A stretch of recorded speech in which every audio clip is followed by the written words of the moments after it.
Good morning and welcome to Good Day Gardening. I am your host, Jacqueline Raya, and this is my garden. Today I'm going to go over pruning my peach tree. Now I just bought this peach tree back in January. I repotted it into a bigger pot. I don't have a whole lot of room for a fruit orchard in my yard, so I keep my larger fruits, I have plans to keep my larger fruits in pots instead of planting them in the yard. So I try to keep them small, which means regular pruning, and I want to keep them at about my height. So the peach that I bought in January is called a UF1. That's the University of Florida and the number 1. And it is a specially bred peach for Florida. There were a total of 4 peaches on it. I gave one to the insects. The insects could have it. Again, you know, they wanted it. They took it over, and I was like, all right, you can have it. And they left the other 3 peaches alone. And so I ate the other 3 peaches. They were very delicious. The only way I could describe it is that it tasted like a peach. It had a very concentrated peach flavor to it, and it was very delicious. So right now I'm going to prepare for the summer season. After I harvest the fruits, that's when the tree starts putting a lot of energy into growth. So I want to cut it back a little bit. I marked a few areas. I marked 1, 2, 3, 4 spots where I deem I want to prune it. It was a very well-developed tree that I got from the nursery. They did a very good job of pruning it so that it developed in what's called a vase shape. And so when I show you underneath, when you see it, it actually branches in 4 different directions from the main trunk, and that's what's called a vase shape. And I'll show that to you. Okay, let me bring you all in.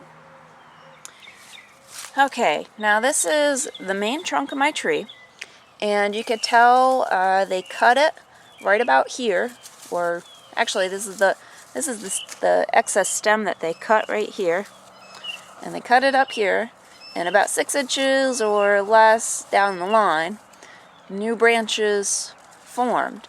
Now these are going to be your primary scaffolding branches.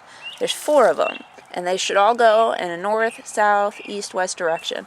So I have this branch here, which is the west branch. I have this branch here, which is the south branch.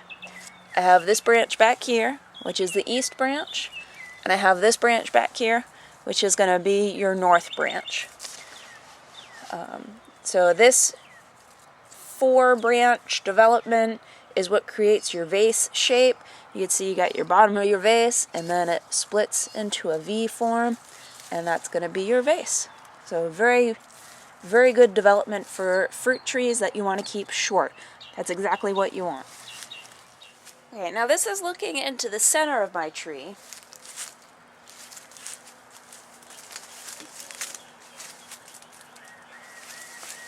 Hello. Now this is showing you the center of my tree. It's nice, open, and airy. You prune peach trees and nectarines and I think plums too, twice a year. You do a light pruning in summer, and that light pruning is to help the tree develop additional branching.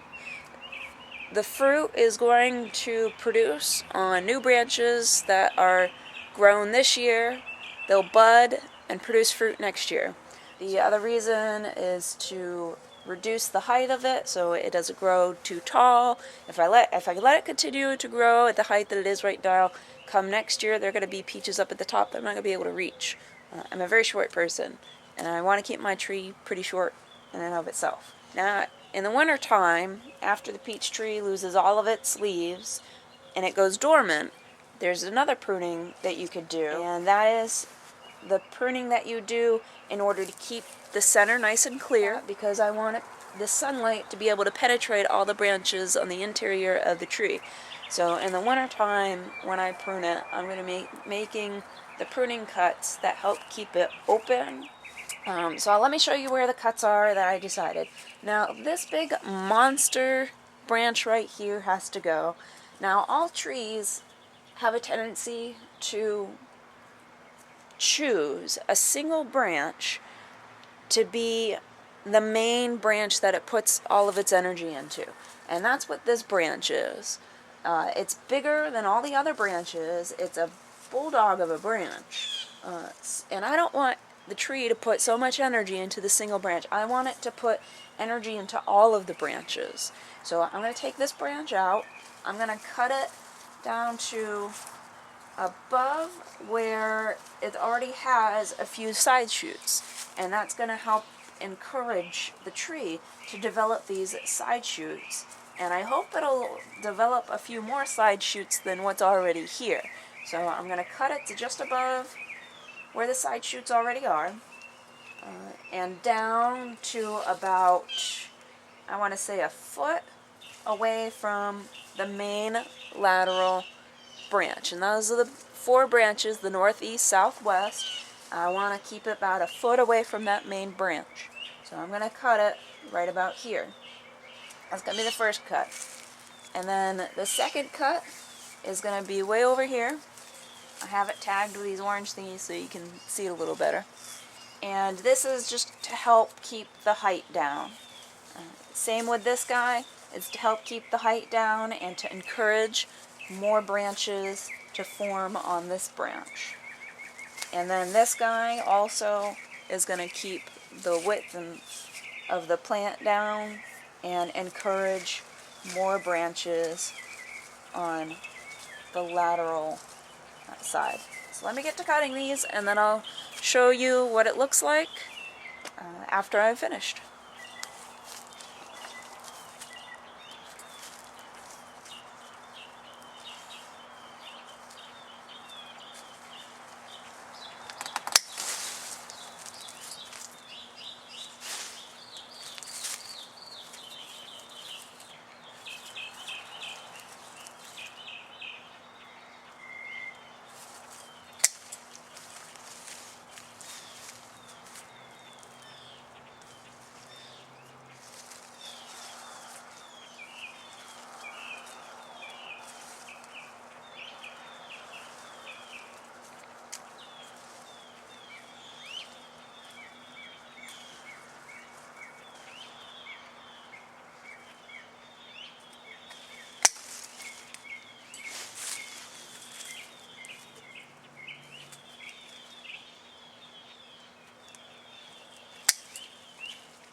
Okay, I've made all my pruning cuts. I made a couple of extras on a branch back here and a branch down here that I realized after I made all my other cuts, there was a couple that stuck out a little too far. So I went ahead and cut those back too. So I made 2 extra cuts. Now you can see it's nice and short, right about my height. So when it grows up the rest of this year and starts producing fruit next year, I'm going to very easily be able to reach all the fruit. It's nice and open. You can see into the center of it. Now at each of my cuts, I do it straight. I don't do the angled cut thing. I know other people do. I've tried it a couple of times, and not on every plant, but on enough plants to convince me not to use it. I noticed that when you cut it at an angle, the side that is sloped down grows slower. Well, it's not necessarily slower, but it's at the same rate as the side that is sloped up. So you always end up with an angled growth on that stem that you cut. And I didn't like that. I want a nice, even growth rate after I make a cut. So I stopped doing that. I don't cut at an angle anymore.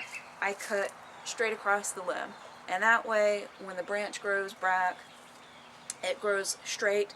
It doesn't grow crooked. Okay. So I expect a lot of really juicy fruit next year. A lot more.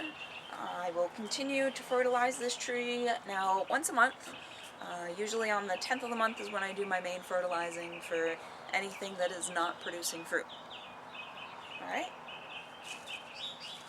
I will keep these orange markers here so that we can see as the year progresses how the tree is growing, what energy it is putting into its side shoots, to see how it continues to develop. I'm just as curious because I have no idea if this is going to live. I may have cut back too much and it might die, and it might not. I don't think it will. I think I did a pretty good job. So we'll have to stay tuned. I'll give you updates on how it's going throughout the summer. Towards the end of the summer, I'll show you how much it grew, what it's going on, and that'll be it. Alright? Well, thank you for joining me on this lovely morning. I've got to get going. Have a good day. I'll see you next time.